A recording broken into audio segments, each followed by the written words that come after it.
Test one more time to be sure. No stopping us now. We're ready. Yes, I'm on the right channel this time. Yes, it's all working. Right, okay. Welcome everyone to Harrogate Metagame discussion for Complexity Card Gaming. This is also going to be on the Complexity YouTube channel, so if you're watching there, hello to you all. Today I've got with me Seb Symonds in the top right, Tamao Cameron top left, Luke Kirkham bottom right, and myself, Joe Bernard. Also, Alex Dow will be in here at some point. He's just sorting things out, but he'll be hopping into the call as well. We're going to be going around the horn, talking about different decks, what we think of them, and arguing if anyone else has any other opinions on the matter. So, Seb, kick us off with a deck that you believe is a top-tier deck going into Harrogate. So, the one I've been testing the most is Zorak Lycanroc Weavile, which I think is established as a tier 1 deck. And I think it's very well placed at the minute, being like 50-50 with a lot of stuff. So, yeah, I'm a big fan of it. Mm-hmm. Has anyone else been testing Zorak Weavile or anything like that? Yeah, I have. I've been trying Lycanroc in my Zorak Weavile. It's been good. I'm not convinced that the Weavile Lycanroc split is right though. I'm not 100% convinced on that. I don't really like the thin Weavile line. I don't really see the point of it, so I'd consider just playing just straight Zora Rock if you're going to go for a heavy rock engine, or just straight Zora Weavile. That's just my opinion on Weavile, personally. It is just like the straightforward Zora build out there right now. Both Lycanroc and Weavile help getting one-shots here and there, so it's pretty much like, it feels like the most consistent deck you could be taking to Harrogate, for me. Yeah, about the thinner Weavile line, I've been playing a lot of Zorak Ninetales Weavile as well, and I feel like the thinner Weavile line works a lot worse with that, because the Ninetales, in a lot of matchups, isn't a big threat, whereas the Lycanroc, you've got a Rock Ruff sitting on your bench with an energy, they've got 5 abilities in play, both are going to be a big threat, so I feel like you can get away with the thinner Weavile line in a more aggressive Zorak deck, but definitely a lot of the cases is the thinner line just doesn't do anything. They just kill it off easily. That's true. But yeah, so many abilities right now. Weavile's definitely like worth a good card being thought about right now. It's busted. Sure.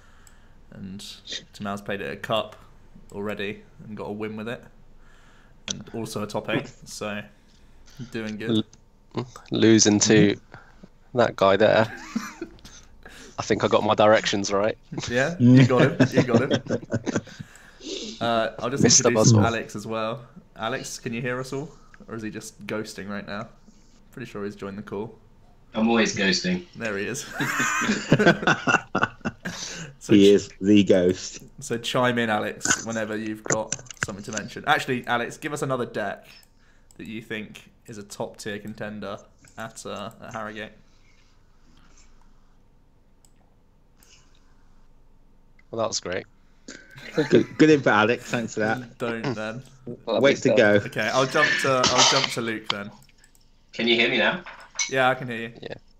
Oh, right. Okay. I guess you guys just spoke about Zorak Weavile, didn't you?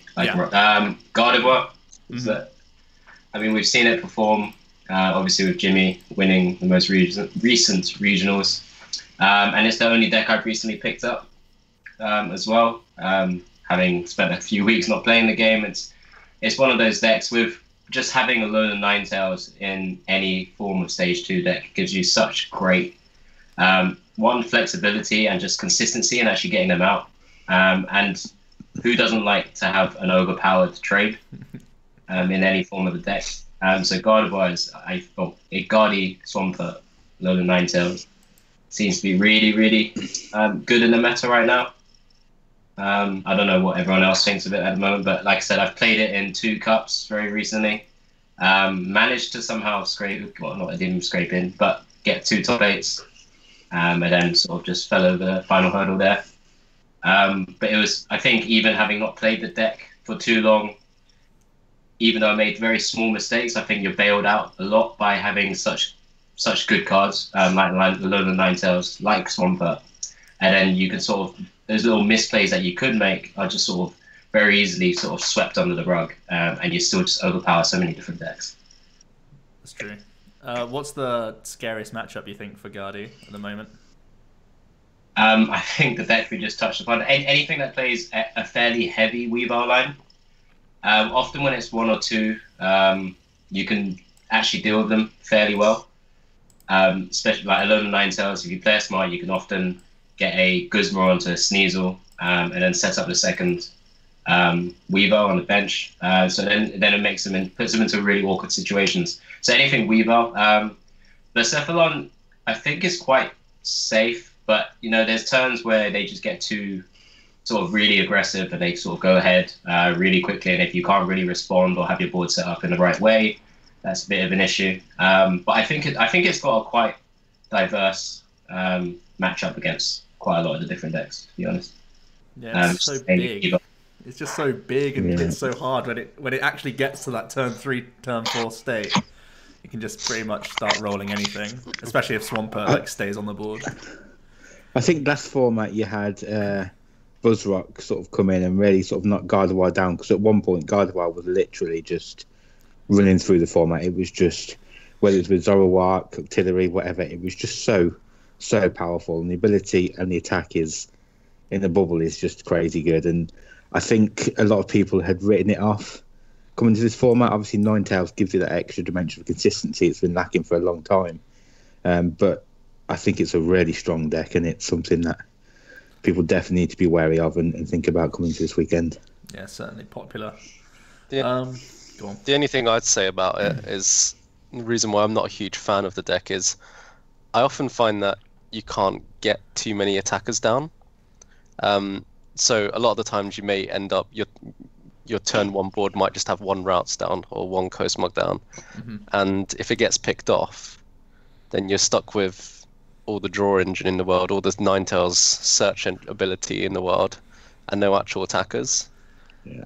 On the other side of things, if you only start with like 1 Modkip down on the board, and that gets picked off, you're stuck with no draw engine, because you're probably only playing 4, maybe 5 maximum draw supporters in your deck if you're playing safe. So I feel like it's a really good deck when it gets going, but if things go badly for it in the early game, it can really struggle, and that's what I felt quite comfortable playing against it at the League Cup that I just played, because every time I felt like people weren't always getting an optimal turn 1 and 2 going, and even if they did, I had Weavile just in case anyway. So, and Zoroark's the deck that can punish that the most, because it will be the deck Guzmaring the most, like on turn 2, and punishing those sorts of plays.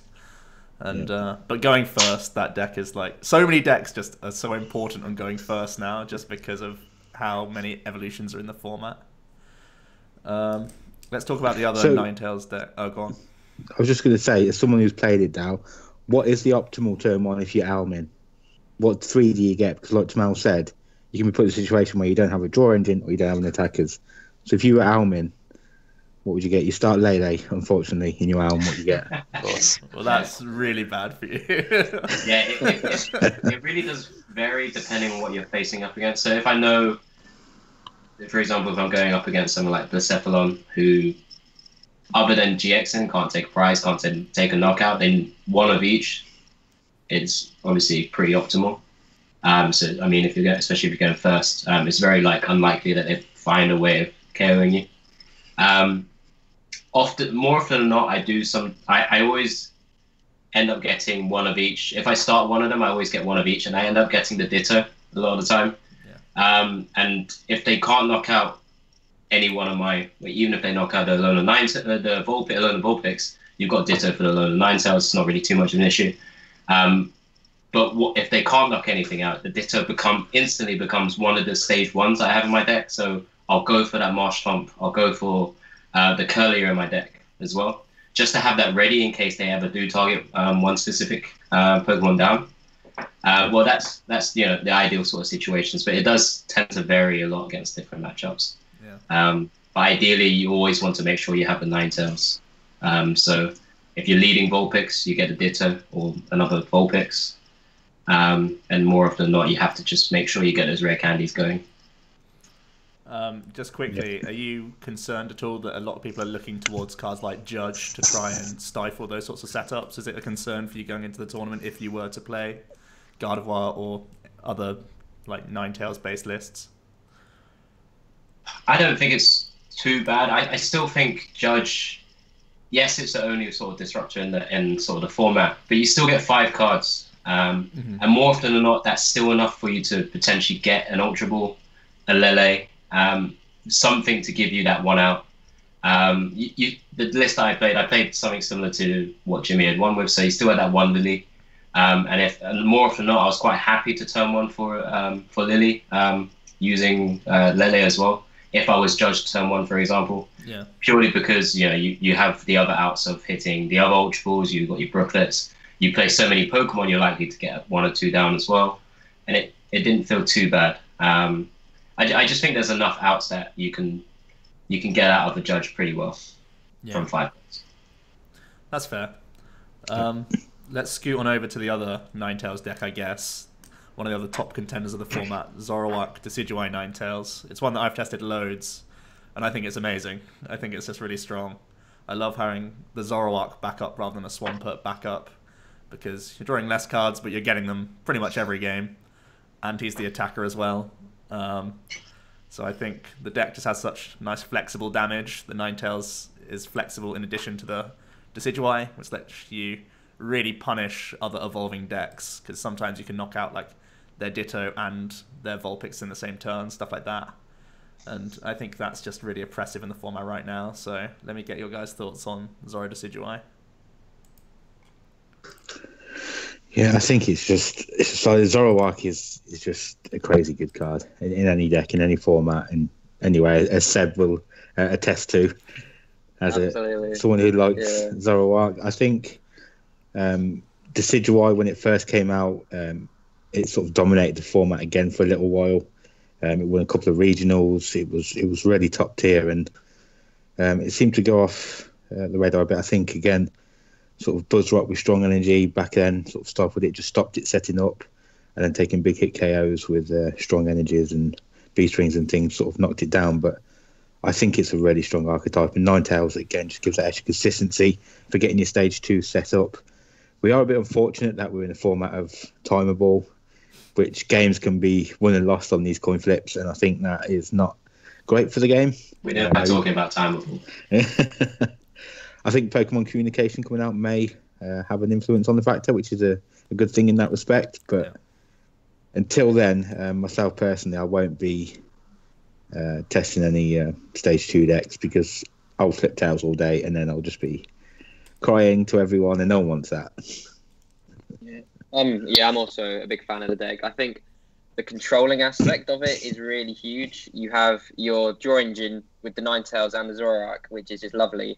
You also have your controlling damage engine, which is sniping with Ninetales, Decidueye pokes, and Righteous Beating, which is clean, easy damage. And I think in a meta of decks that can get punished from controlling, or decks that struggle to control, like Blacephalon or like Guardy, I think that kind of style can really thrive and really can win games based off that.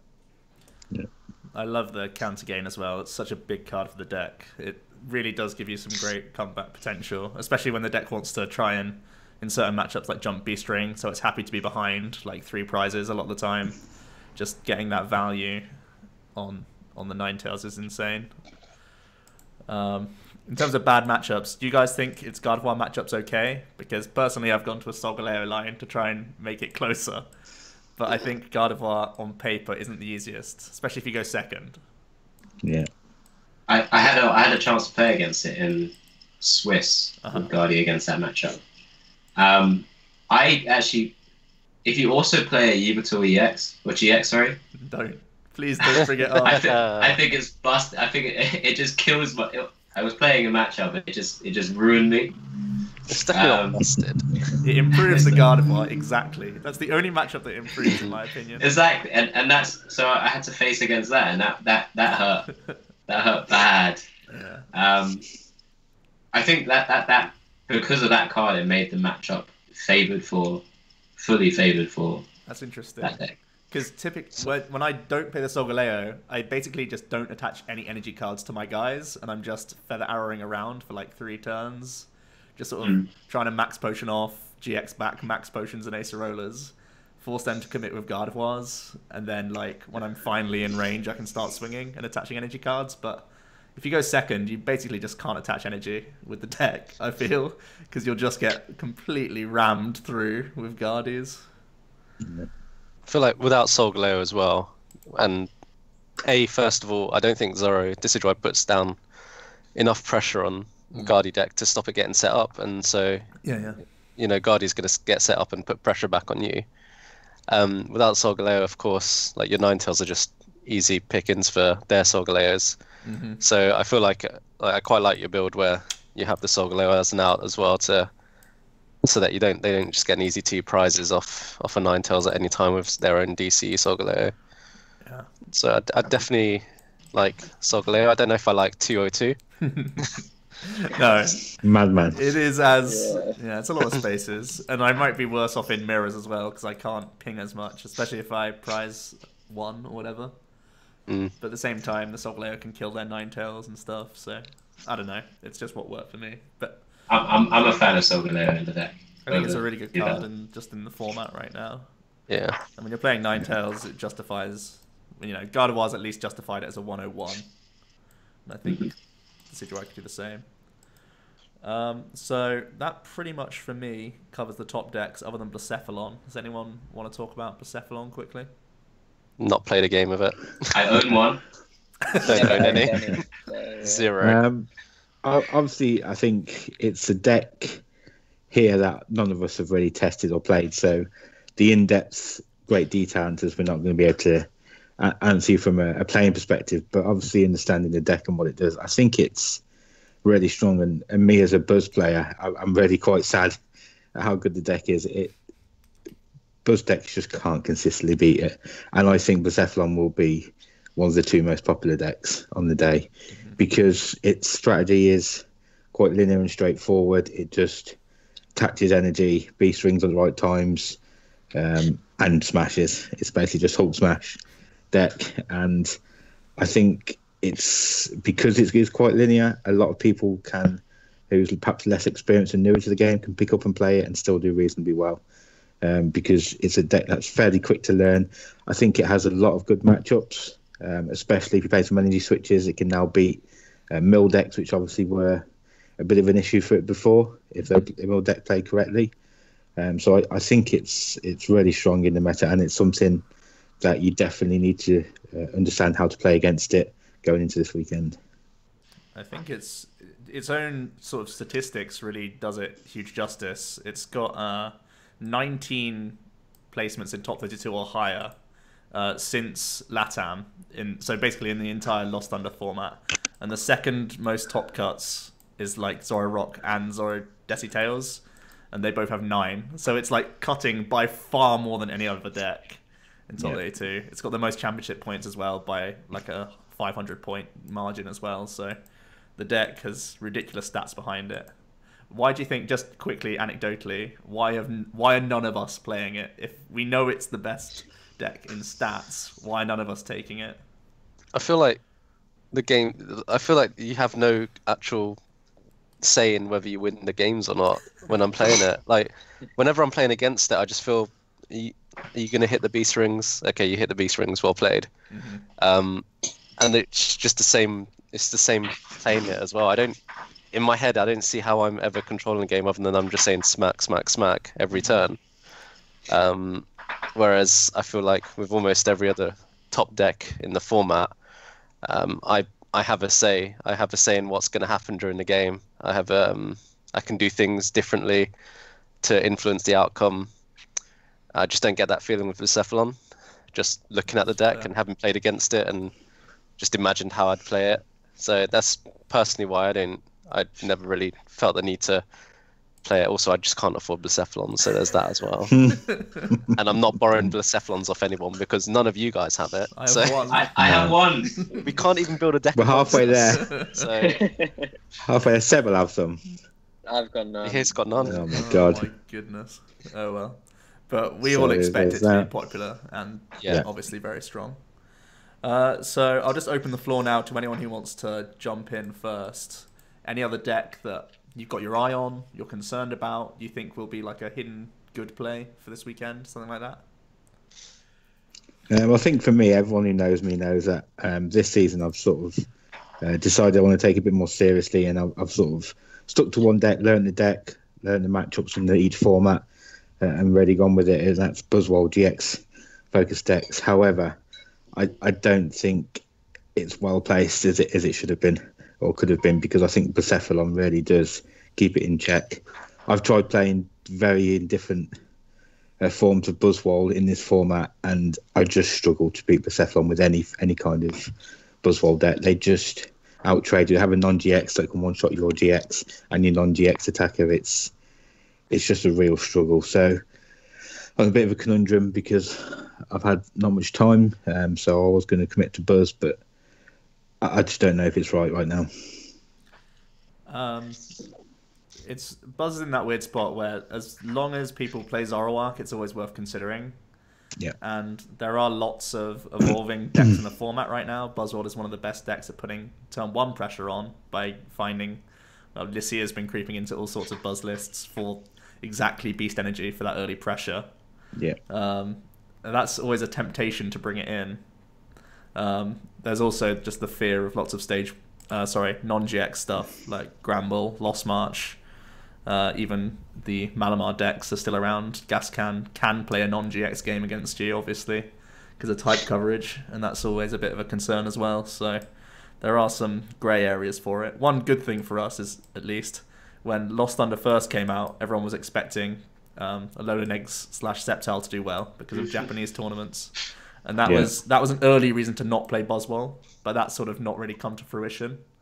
So that's something at least. Yeah, definitely.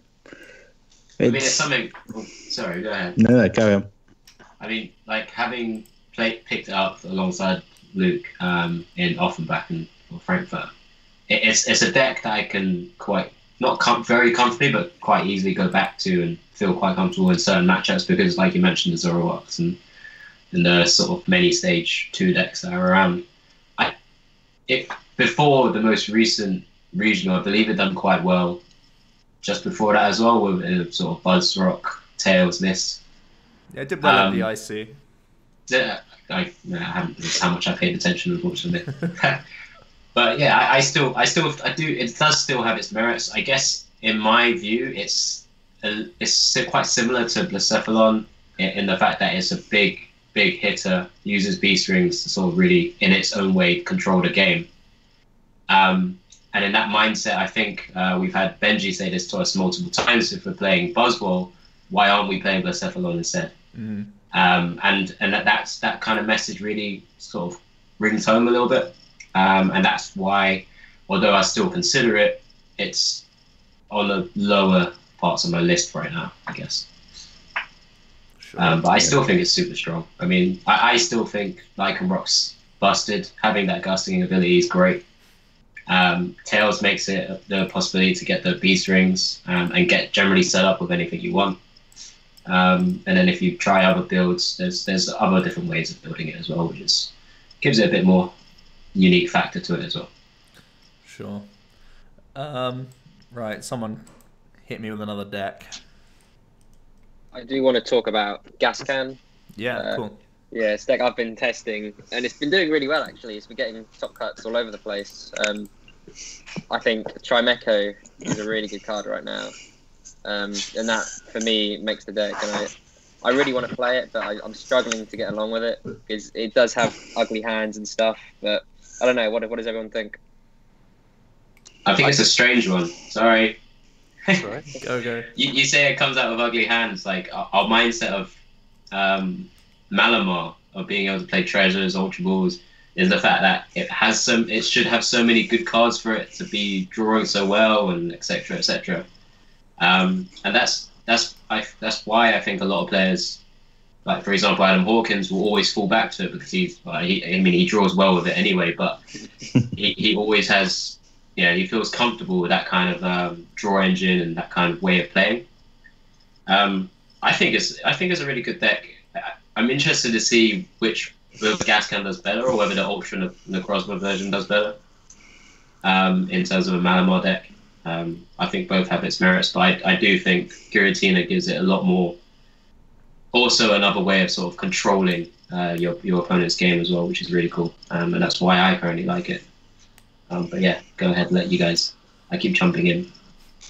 Well, I really like Gascan. I think it's I think Giratina actually busts the deck, because sometimes with the deck, what I found playing it when I played it a bit this season was you just can't find attackers sometimes, and it's just having one Giratina in your list. You don't even like care about the damage you put on the board sometimes. Just having that there to be able to attack every turn is something that's very, very, very good for the deck.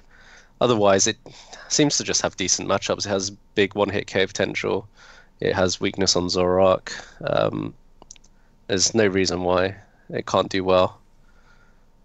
But yeah, it does have ugly hands. I definitely agree with that. I personally, I hated some of my hands, to be honest, playing the deck. Yeah. That's true. I think that's really fair. But Bell of Silence is like, it's so weird that everyone's aware of Bell of Silence and everyone respects Gascan. It's top cut. Like, it made 2 top 8 places in like the last 2 regionals. Yeah. It's really respected as a top deck. And everyone's still just like, I just hope I don't get Bell of Silence this weekend. Like, everyone's still just playing abilities everywhere. And like Blacephalon, even Blacephalon's ability based, but it has a different way to navigate Blacephalon anyway, just by trying to be non-GX, trying to race. So it has a lot of good answers right now, and I think a simplistic build, similar to what Rukan initially sort of came out with the addition of a Giratina, could do really well. Definitely one that's on the radar for sure, and probably the most popular Malamar build. Alex did mention Ultra, that made top 8 in Roanoke. But we're all making the point that we sometimes have ugly hands. Well, Ultra is that times 5, I would say. Definitely. And Ultra has a more similar game plan to something like a Blacephalon or a Buzz, where it's trying to really reach high. And when there's... And race prizes. Yeah. It feels really weird when Guardi's a top deck, and so is... Ninetales in a bunch of decks as well. Obviously, it doesn't really mind too much because it's going to try and just one bomb them anyway. But it's still a little bit awkward that your guys are getting taken out turn by turn. Yeah. Go. Scott asked in the chat thoughts on a Gramble, so I'll bring that one up next because it did see a lot of play initially coming out. Hang on, excluding me. Yeah, you go. go. I'm starting first. That's how it works, right? I did play this in Brazil. I did put quite a bit of time into it, and it didn't go well for me. Over 50% of my opponents played a load of muck, so that was a very long way to go to not do anything. But I think generally people have adapted and learned how to play against Gramble more. You cut off the Mad Cargo engine, and the deck can't always set up well like it needs to. A load of muck is still quite popular because not only does it shut off Gramble, it obviously is good against Lost March and all the non-GX decks that rely on Oranguru or what's his name?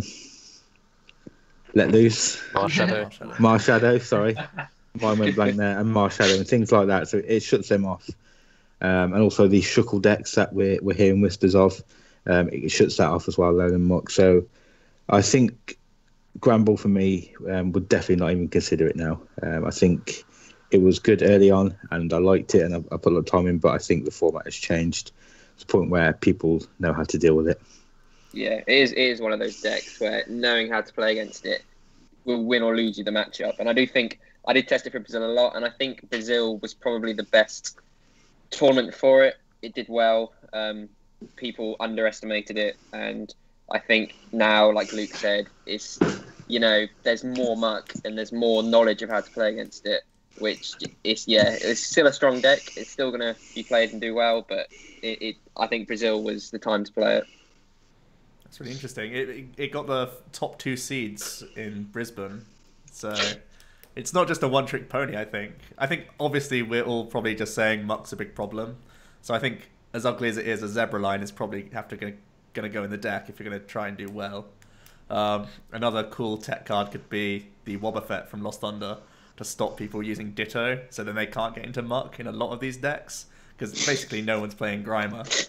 So that could be another way to, you know, ease the threat of a lower Muck. So you could play your own tech card if you want to, and you also just randomly catch a few other prisms here and there. So I think Granville's still solid. I think if there's a lot of stage 1 Zoro-based decks coming back with like Rock and Weavile, Granville can, like, those are the best decks Granville wants to face other than like Blacephalon. So I think that's really tempting for the deck.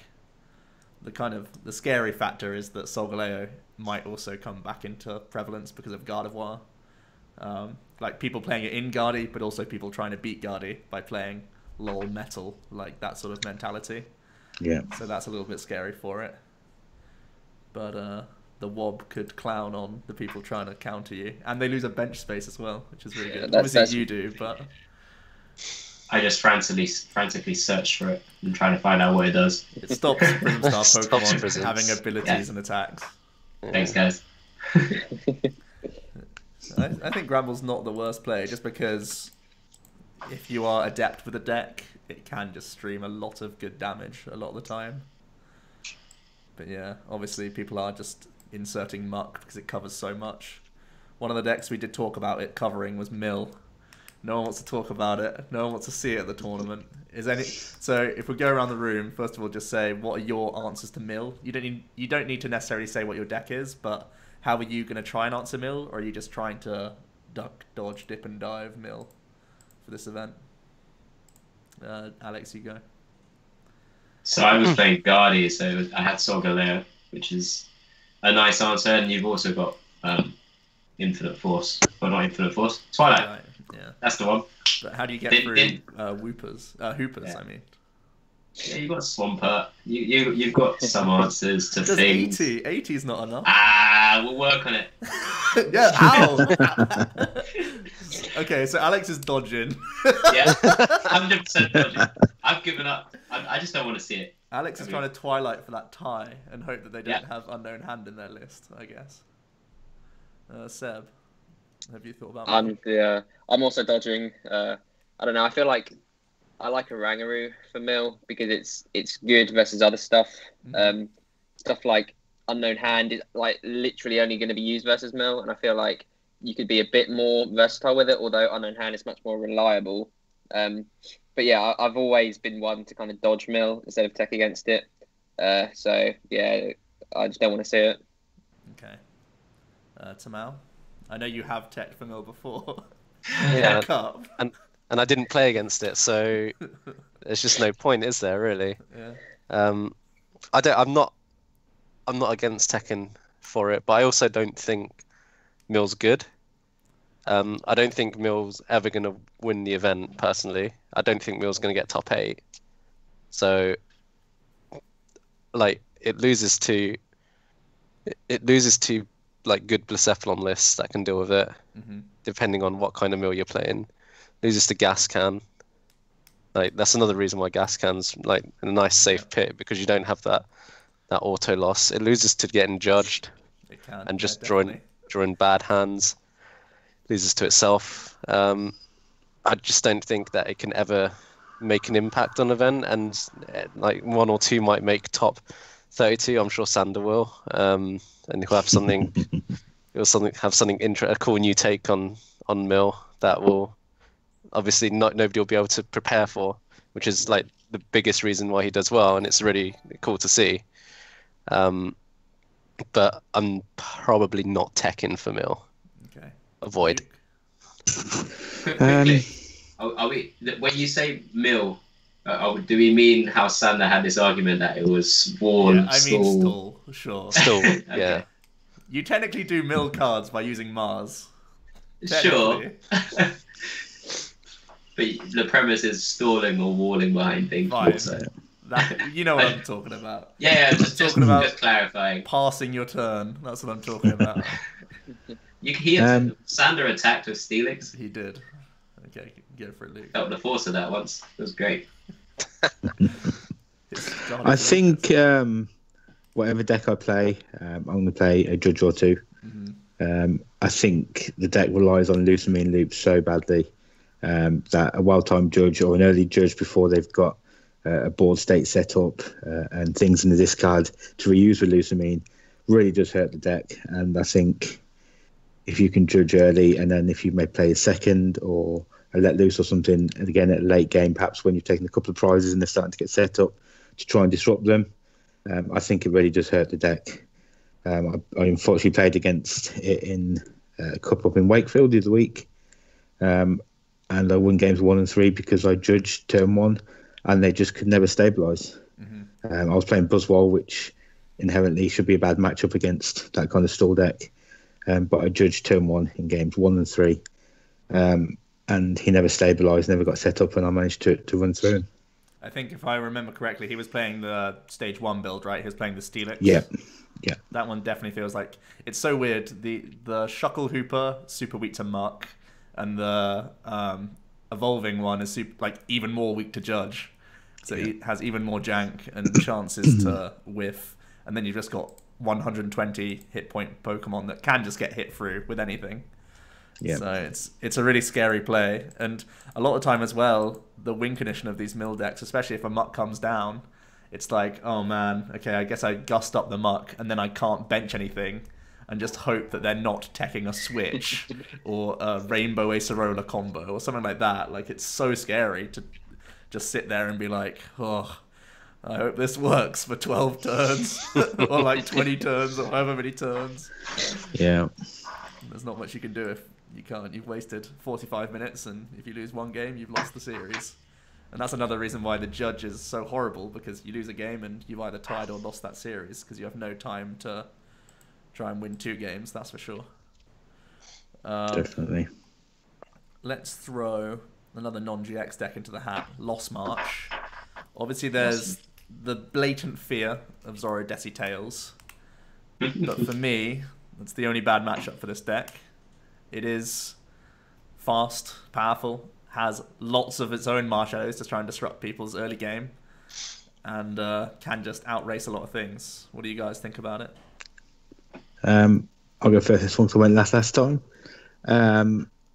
I think it's basically Lost March is let loose dot deck. Yeah. It just tries to let loose 3 times a game minimum, more if it gets killed off, and they can rebench it again, and really disrupts your opponent whilst building up obviously your attack. It's a non-GX, so it can swing and prize trade with sort of heavy GX focused decks, but it does have this weakness to sniping around, and if you can't get set up, they kill off your skip plumes and things before they get to evolve. You're in a bit of trouble, because without them your damage doesn't rack up quite near as quick, and you don't have as many attackers. I think one of the reasons Ultra Mali was so popular was actually for it absolutely destroys Lost March. Ultra and the Cosmos GX attack does 60 to everything if the prize is less than 6. Yeah. That with Giratina snipes means that they can literally wipe out the whole board. Yeah. Other than maybe an Oranguru. So that's another reason to, obviously, Ultra Mali, I think, did well. I think there's quite a lot of Lost March at that tournament. Yeah. But it does feel frail. It can have very strange hands, and you are super reliant on Oranguru and Let Loose, which isn't a huge draw engine, and it can just draw you into dead cards quite often. Anyone else got anything? Yeah, I think the combination of it being slightly too hard to set up, and also it being very weak to any form of spread, just makes it a bit... I mean, it's done well and it will do well, but I think it's never going to be tier 1 because it's just inherently not strong enough at setting up, and you also get caught up in stuff like Muck. So I think right now, especially after going 9-0, I think it's on people's radars. I think I'm not a fan of it right now in the meta. That's fair. Anyone else got any other decks, or I can keep just throwing some out there? Has anyone got any burning desire to talk about a deck? I just want to throw out the deck that was the hot topic for the last like week or two. That Japanese Shintaro's, deck. yeah, Meganium, Greninja, Swampert. Mm-hmm. I want to know your guys' opinion on it because I don't have too much right now. I mean, I have an idea, but I'm just interested to see. I reckon some people will play it just because people think it's quite fun. Mm-hmm. And I don't know if the build was optimal or if there was other things. I think there was actually, he wrote a couple of articles on it, didn't he? I think someone translated them, which gives quite a good insight into it. But I think there's quite a lot of different things that you can start doing with that deck in general. But yeah, I don't know. I'll leave it to you guys to maybe quickly mention it. Has anyone tested with it? Has anyone tested? No. I think it's one of those decks that none of us would also. Actually, I would consider playing it, but that's just me being crazy. Yeah, I had about like 5 hours with it when the initial hype sort of kicked in. Then I saw Azul did a video on it, had a different list of like some Lucamines and stuff, which was really interesting. I think that has made the list better, playing Lucamine to get back Infinite Guzmas and Infinite Acerolas, because essentially you get your deck down to that Zoro lock sort of amount of cards where you're just go to 0 and then your Greninja will keep resetting itself with its own attack. I think it's getting to that point where you've just won the game, but you feel really weak in the early turns again because so reliant on Swampert. Any deck that can knock out a Swampert or can do like Decidueye things and ping down multiple basics before Meganiums come online is just really dangerous. Obviously, if they get double Meganium up, life just gets really rough for you. Because they'll never have any fragile 60 hit point Pokemon on the board anymore. For me, you have to take the Swampert first and hope that that doesn't let them get double Meganium out rather than deal with one Meganium, because they can just get the other one that then gets Swampert that then gets everything else. So it's hard to stop their development a lot of the time, but it's those like 3-4 turns in the mid game, similar to when we first saw Swampert Decidueye Ninetales when that first came out.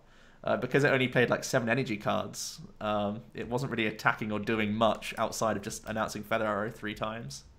And that deck does nothing for like turns 4, 5, 6, other than just power draw, pass. Like that's all it does. So it feels like decks can punish that.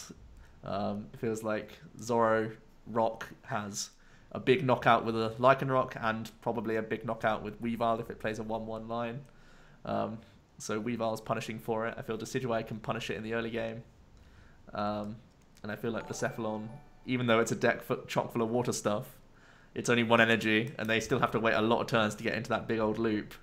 So unless there's something like a Slacking that they've managed to get their 1-0-1 line out against, it's going to be really rough for them. So I feel like it is Shintaro being Shintaro, which made the deck go far, rather than the deck is amazing and we all need to be playing it. Yeah, I agree. And one thing I've found I have played against it a lot is you can get to this point where, because it does take at least 5 turns to get to the optimal thing, probably more. Yeah. And if you're putting on real aggression and they can't heal enough, you've taken enough prizes so that you can still grind out the last prize or 2 at the end. Even though if they get in this loop, you've got things on the bench and they'll run out of Acerolas and Max Potions if you are taking stuff off the board like Meganium or Swampert because of Max Acerolas. Then they're not doing what the deck's supposed to do. So I think you can take enough prizes if you are aggressive enough to warrant it to the point where it's just not enough. It's too slow. In terms of popularity, is it something that you want to get 2 or 3 games in against just for your own peace of mind? Or do you feel like it's not really worth your trouble, and if you've come up against it, it's an unlucky state for you, really? I think your deck either beats or it doesn't. Like, it feels like a really fragile deck where it's not going to be able to overcome the matchups where, say, your opponent has, like me, 3 Weavars. They're not going to be able to overcome that at all. No. There's just no way they can deal with that. And similarly, they have good ways of knocking out the Swamperts to stop the draw engine. You're going to have a bad time, like Decidueye, even just attacking a Swampert. Is it weak to grass? I assume it is.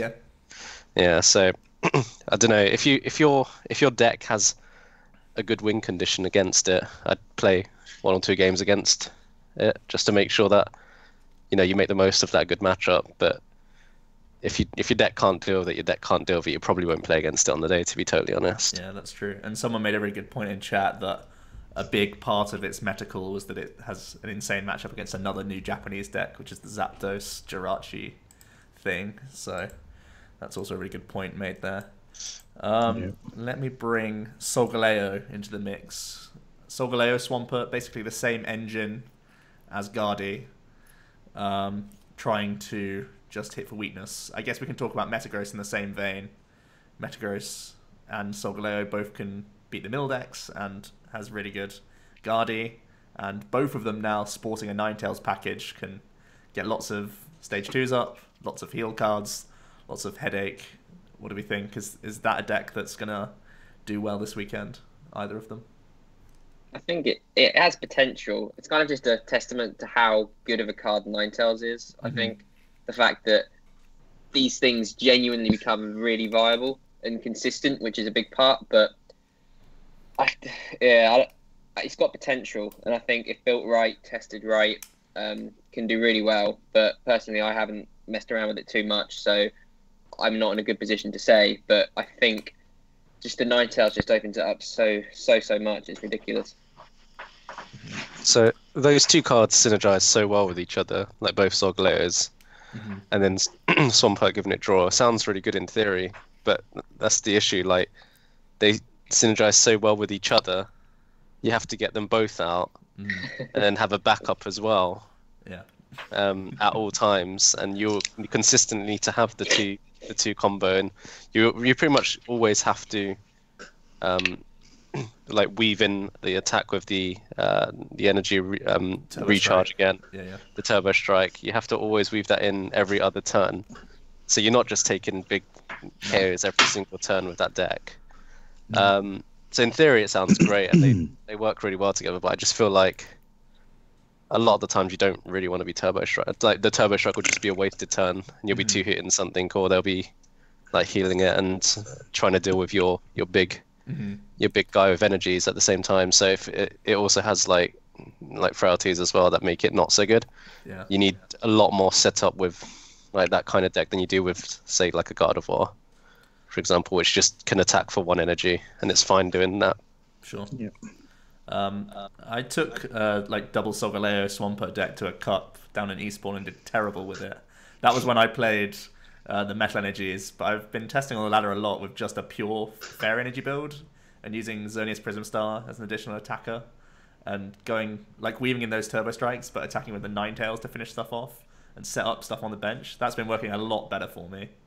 So I think there's potential there, but at the same time it may just be a silver Gardevoir that's hoping to just have a good Gardevoir matchup, basically, is what it's trying to do. And then you have the super boost if you get the high roll moment of getting the other Solgaleo online at the same time. I basically play one as a tech card to beat Mill, but it can still do a big 230. And I think that's got potential, for sure. It's like my 3rd choice deck right now. If I wasn't so happy with Decidueye, I think that's where I would like look to, because I just love playing Solgaleo in the format right now. I think he's just amazing. So it plays no metal whatsoever? Just the one big old super boost. Yeah. N. How'd you ever get that? You got Swampert. You got 2 of them on the board every game. Never. You got Ninetales Lotto if you want to play it, but I'm not crazy. Just play an extra timeable. It's better. So we are scraping the barrel a little bit. I'll talk about a few more sort of out there picks. Seb, I know you've spent some time with Sceptile. What's your latest update on that one? It feels like, after extensive testing, it feels like a bad Gardevoir. So you need to get your Swampert. If not, you're just not going to draw well enough to win the game. Which means you need the Ninetales, and then you've got your Sceptile line.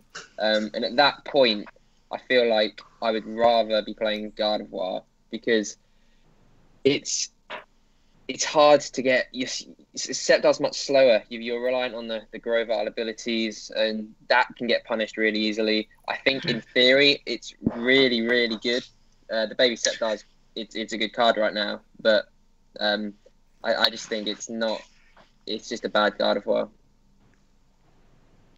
That's fair. Yeah. That's fair. Yeah, it just feels very similar. What's ugly as well is like you said, you've got to put the Ninetales down. You've probably got to Lele down. You've got to get Swampert down, and then a big selling point of Sceptile is that you can stop them taking 6 prizes if they're an Ultra Beast deck, and that just doesn't happen now because you've got so many things on your board that they can still just pick off after probably going like 2 or 3 prizes ahead naturally, just while you're building. So I think it's like one of those selling points is kind of gone with that build, or you accept that you're going to be just like pure grass and clunky and just hope that then you just become a counter deck really at that point. I've played, as I said, I suppose gone earlier, Buzz quite a lot. And I've played against Sceptile 2 or 3 times, and even with a Buzz deck, with a very heavy focus on Buzz rather than Lycanroc, I've still never lost in the best of 3 to Sceptile. And for me, that should say everything, because like you say, especially with Buzz, for example, you can snipe down a couple of things, take 2 or 3 prizes early on, and because you're doing that, you're probably targeting the things with energy on. So it gets to the point, they get their Sceptile out, but then they've got a Lele, they've got another attacker, they've got other things on the board which hasn't got energy on, and you can just whittle down the prizes that you need. Moving on from that, is there any reason to be playing Alolan Exeggutor for this tournament? Because 160 hit points is such a meme against Gardevoir, and you obviously play the one Sceptile in that list to improve your Persephone. And if those are the 2 decks we're targeting, is Alolan Eggs not a really good play? Potentially. I know we've discussed it. Yeah, I know we've discussed it a few times, Joe, sort of in chats and in passing. Sometimes it's a joke, but in reality, it is not an awful call for this weekend, because you can take that Sceptile. You can, obviously, it's 160 HP on the non-GX. So stupid. It's it attacks for 1 energy, so they're not even sort of committing and going in deep with energy counts on it, so you can counter it with certain things. It's not weak to metal, so Solgaleo doesn't do anything in that respect. Obviously, you've got the GX attack, which you might be able to work around with, but I think it's another one of these decks. It fails to itself. It struggles to set up sometimes an ideal board state. Although Exeggutor has 160, the Execute has 50, and things can work around. They got Ninetales, you got Snipes, you got things that can really put that to the sword, and it's sometimes just hard to stabilize. Again, similar to Sceptile, I think it is better than Sceptile, but you 2-3 prizes behind before you get set up, and your opponent's board state is 3-4 stage 2s looking scary, and it's just hard to come back from there. That's fair. There's probably a reason why we haven't seen any of it thus far. It just feels like if you're targeting 2 decks, ignoring the rest, that's a pretty good play, but you do pretty much have to cast a blind eye to a lot of other decks right now. I've only got a couple more decks on my list to go through. Vicaray, it's still being played by some people, and it's still achieved quite a few points. It's actually number 6 overall for the amount of CP that it's gained since Lost Thunder came out. No, number 7 on my list. Is that like everywhere? Everywhere, yeah. That is the IC itself, Roanoke, Brisbane, and the Chile Special. Right. It's all those tournaments, and it's come out in 7th place, above Gardevoir Swampert. Unreal. So, first of all, why are people still playing it?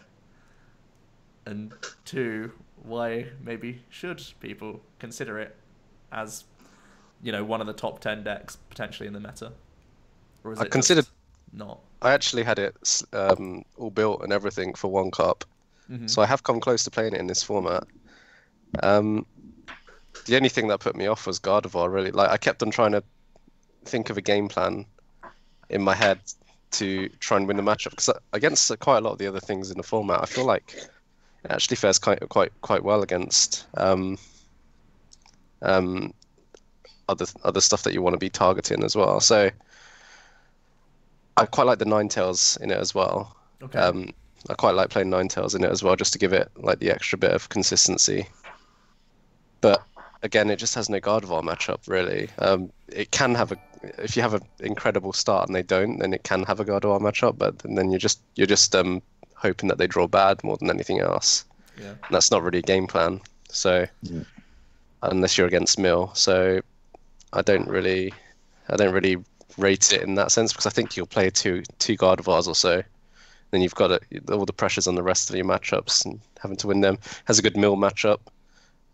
So especially with Zorora in it now, it's not susceptible to being stuck there. Zorora also gives it an extra dimension, so that you're not reliant on the stage 2 coming out, so you don't have to play Ninetales to get that out.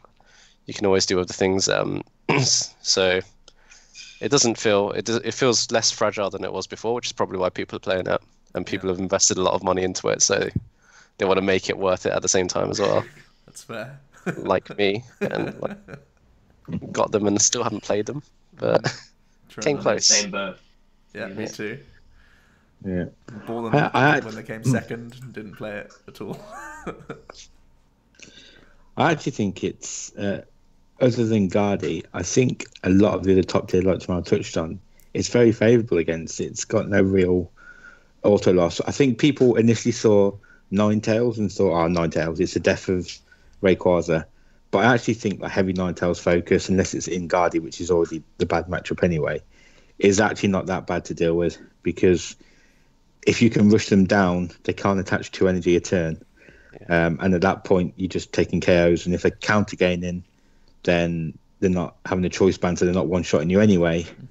So Ninetales, I don't think is the issue. I think Guardy coming back into the format, and it's just a stigma more than anything. Gramble, yeah. Gramble as well. But I think any GX focused decks, Gramble is probably the issue. That's sure.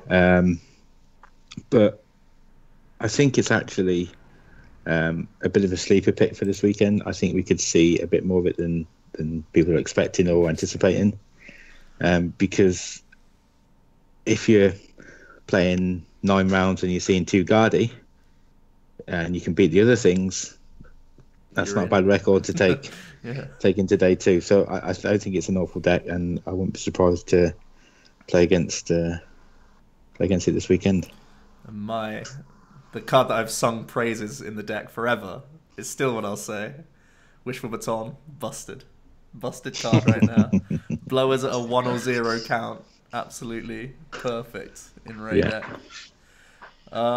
So for me, unless anyone else has any other decks to talk about, my last one is going to be Persimmon Tapu Koko.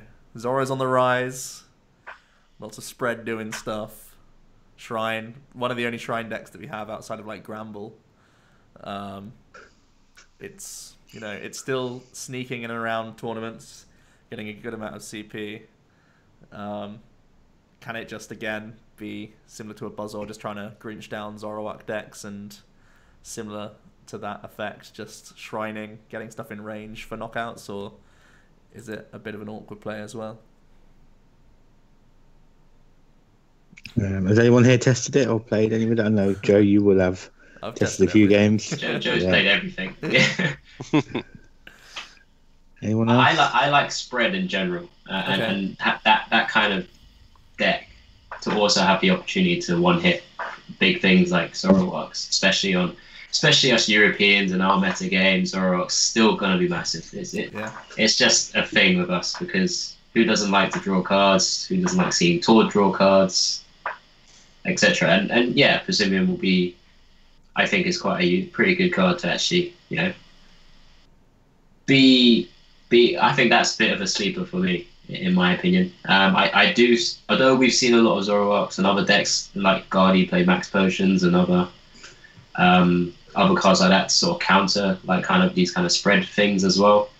It's just all it needs is a Pokemon and an energy, and then it will just keep streaming those, and then it will get you into a position where you're forced to have to really take action against it. And then you've got that. I think it still plays with Tapu Lele, right? Yeah. With the counter energy, of course.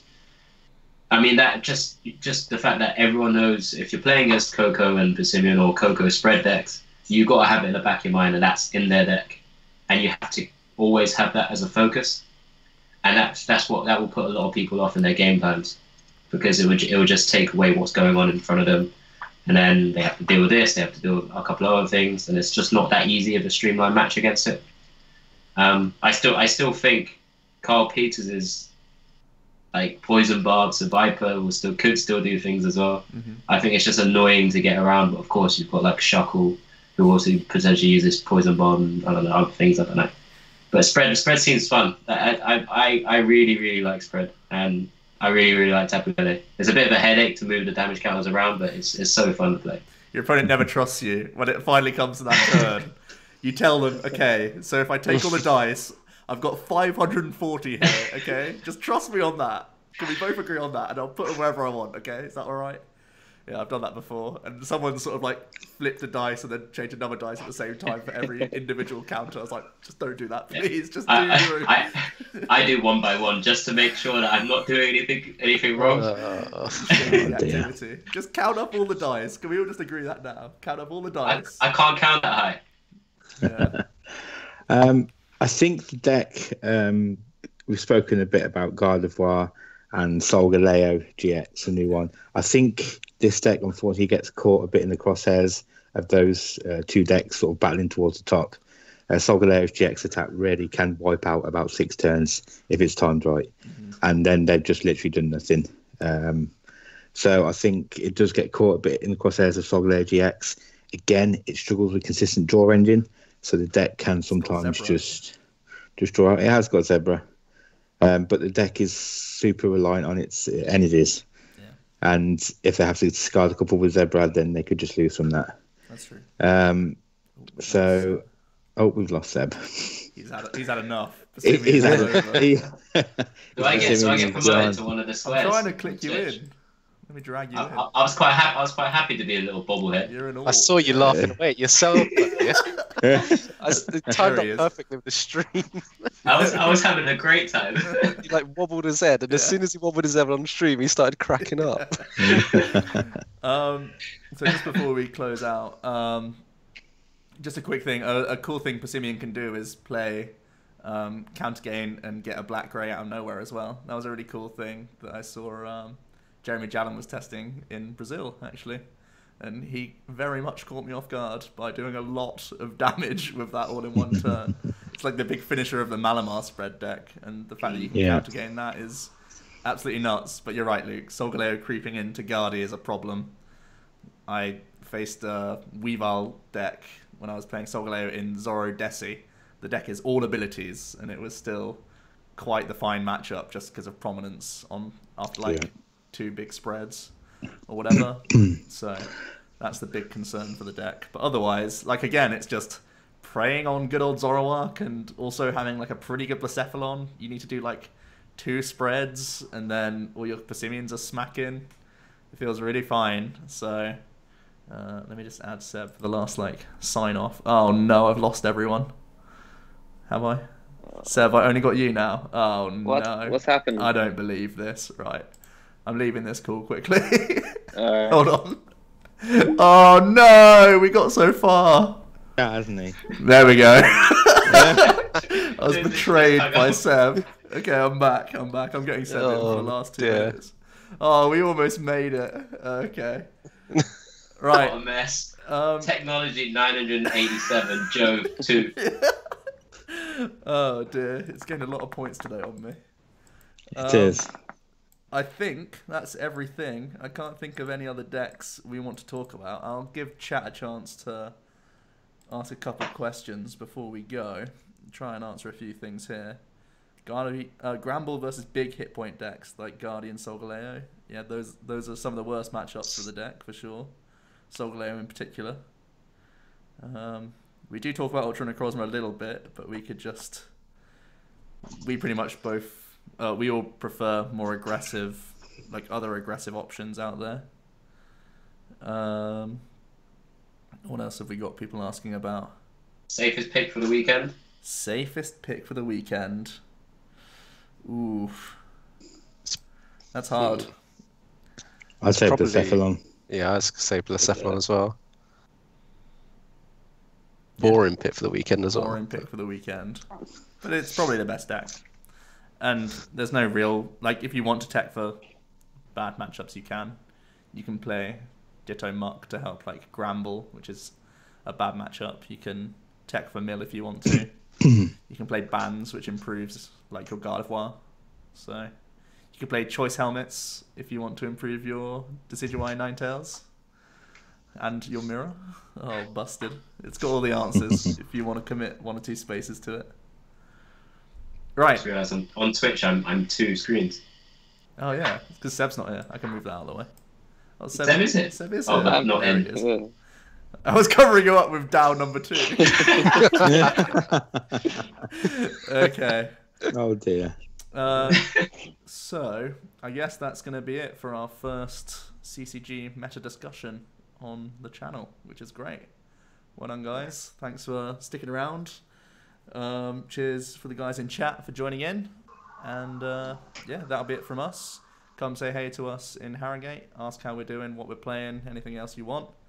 And we'll all be there on Friday. So, cheers, and we'll see you next time. Thanks, guys. See ya. Thank See you you. later.